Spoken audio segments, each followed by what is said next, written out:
সংস্কার প্রয়োজনীয় আগে আর যৌক্তিক সময় নির্বাচন পরে, আর সাথে সাথে স্থানীয় নির্বাচন হবে আগে, জাতীয় নির্বাচন হবে পরে।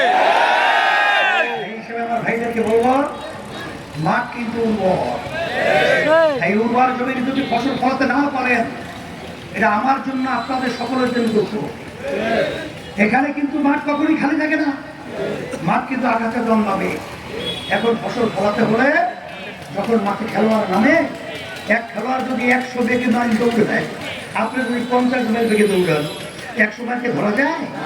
এখানে পাল্লায় জমিনে নেমেছি আমরা, ওদের সঙ্গে ওদের নীতি আদর্শ, দুর্নীতিবাজদের নীতি আদর্শ এবং মানব রচিত কুকুর নীতি আদর্শ আমরা নিচে রেখে ইসলামী নীতি আদর্শকে আমরা পদে বাংলার জমির মেঝে পৌঁছাবার জন্য আমাদের সাধ্য শক্তি অনুযায়ী আমরা সকলে চেষ্টা করি।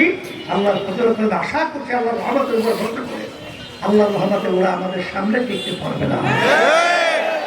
আপনারা আজকে শ্রমিক সমাবেশ এত সুন্দর করায় আপনাদের সকলকে ধন্যবাদ জানাই এবং আমি দোয়া চাই এবং দোয়া করি আল্লাহ যেন আমাদেরকে এই দুনিয়ার ভিতরে শান্তির ব্যবস্থা করে দেয়, আখিরাতে মুক্তির ব্যবস্থা করে দেয়।